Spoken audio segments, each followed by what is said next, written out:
ölürəm əvvəlfəz. Torpağın ətrinə qanlar qarışıb üsün, qardaşın məşqini düşmən aşıb üsün. And içim xeymədə susuz qalan balaya, ölürəm əvvəlfəz. Ah deyip sinema kalem olurdu Hüseyin, tez yetiş onların kalem olurdu Hüseyin. Tek başım bir beden kalem olurdu Hüseyin. Ölürəm əvvəlfəz, ölürəm əvvəlfəz.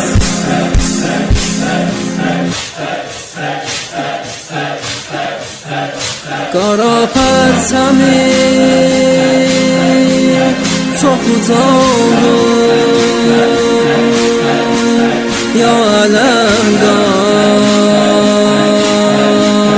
ya Əvvəlfəz.